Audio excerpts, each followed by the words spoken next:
Hey, Blake. Hey, Paul, how we going? Good, thank you. Good to see you again.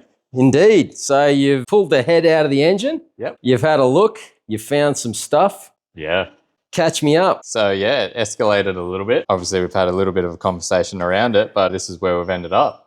Started to disassemble the top of the engine so we can get prepared to put those Telford cams in there. Looking forward to it. Part of our process is we check the clearances before we pull it down. Gives us a good idea of what's been done to it and where it's at. Yep, makes a lot of sense. What we noticed when we did check the clearances, they're all really tight. As we started to dive in further from there, pulled the cams out, had a quick look over of the cams. Okay. Some of the stuff that you'll notice is some uneven wear on the ends of the cams. So there's some good examples on this one here. So as you can see, just some real uneven wear there right at the end, wearing through the outer casing there. And you're saying too tight at clearance would have caused this? Yeah, so too tight or too loose. There's different wear for different versions. Okay. Wear like this is pretty consistent with not having the right sort of clearances in everything. A little bit of wear on the cam tunnels there. Where's that? So just on the cam caps there, you can see there's a little bit of wear there. Same cause?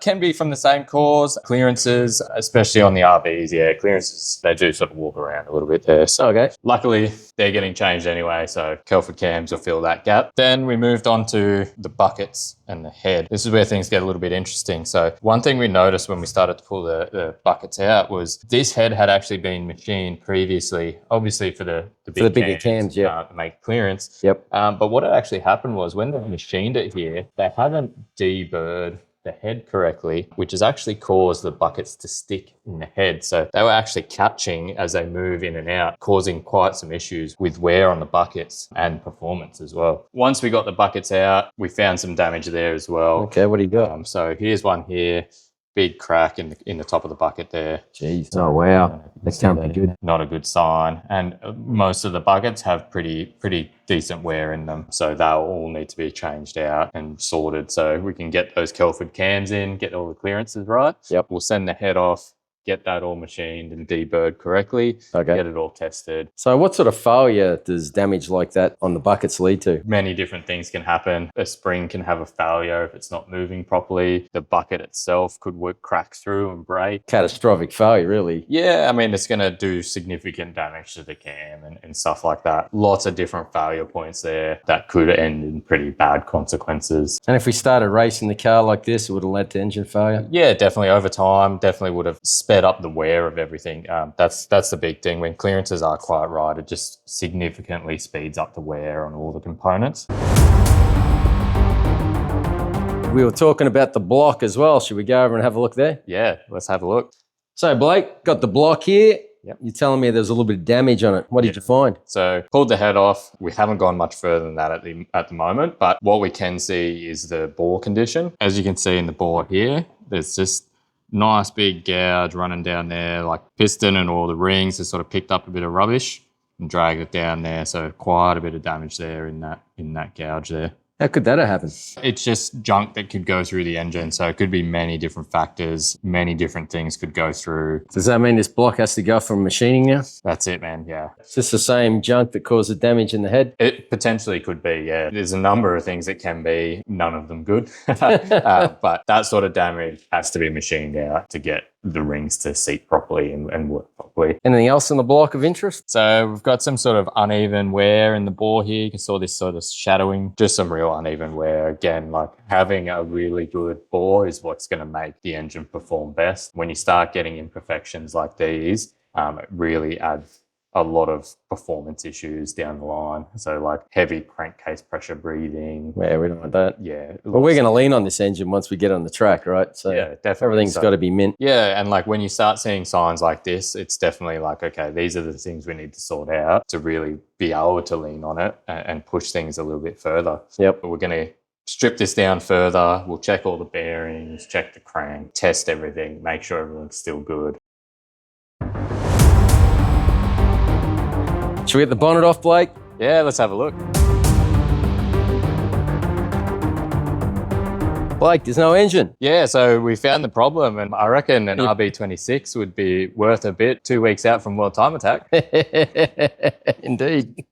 Do you like the position of the oil filter down there? Yeah, it's good for servicing. Line position's really good too. Keeps it away from everything. Nothing that's going to sort of rub on or cause issues. We do normally like to go to like a 200 series hose for oil coolers or oil lines. Yep. Look, these look like they're in good condition. There's nothing sort of wrong with them. It's just a thing we do as part of our sort of motorsport packages and stuff. We have seen push lock hose fail and really? Cause some pretty dramatic issues. Don't want that. Where would the AccuSump end up going? What are your thoughts? So there's a few options with the AccuSump. We can try and fit it in the engine bay. So on some cars like GR86s, we mount them up high in the engine bay. Keeps everything contained in front of that firewall, so there's no real issues. In this car previously, there was a bash plate on the front. It was mounted low. Just, I think it might have been even near the oil filter there. Yep. Because I just wanted the lines to be as short as possible for it to be as responsive as possible. Yeah, definitely. And like we've run them in the back of cars before. So like our R35, we've run in the back of the car. No problem with pressure drop? No problem with pressure. Works really well. Okay. So you can sort of move them to where you need them. What are you thinking for this car? With this car, space is going to be the big thing. Right, there's not a lot of room in an RV engine bay. That's right. And obviously we don't want it inside the cabin with the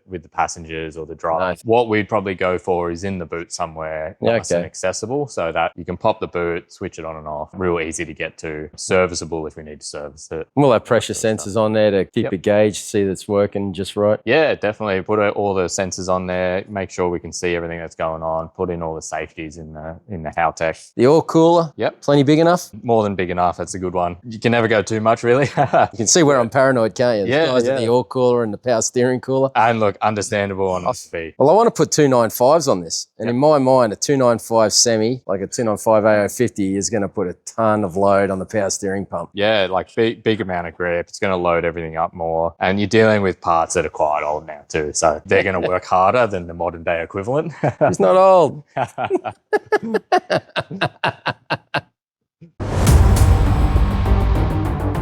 Hey, Nate. How you going, mate? Good, man. So I've been talking to Matt Doust from OCD Motorsport. Yeah. And he's going to do the cold side of my GDR for me. Do you want to run through exactly what he's going to do? I'll give you a bit of a rough idea. So basically, we've got it all off the car. Yep. He will vapor hone and repaint or leave raw the intake plenum. Okay. So get rid of all the bit of rough paint and stuff on there and give it a nice clean. This one's already had a bit of a tidy up, but yeah, you'll give it a little tidy up inside as well. Okay. Make sure everything's all nice and clean. With the throttle bodies, inside here, we've got the butterfly plates. Okay. So all that'll come apart. Yep. There's O-rings on each end that seal them, that often leak. And there's felt seals in there as well. Okay. All those will get replaced. That'd have to be getting pretty old by now, wouldn't Yeah, there's a special coating that goes on the inside of the things. I believe it will also get redone. So inside here, fully reassemble it and adjust it so that all the linkages are set. So just be back to being mint Back again. to being brand new again. Fantastic. And look pretty with the vapor honing as well. Yeah, okay. We'll go and check out him doing it. He's invited us to have a look at his procedure. So Yeah, nice. I'm really looking forward to it.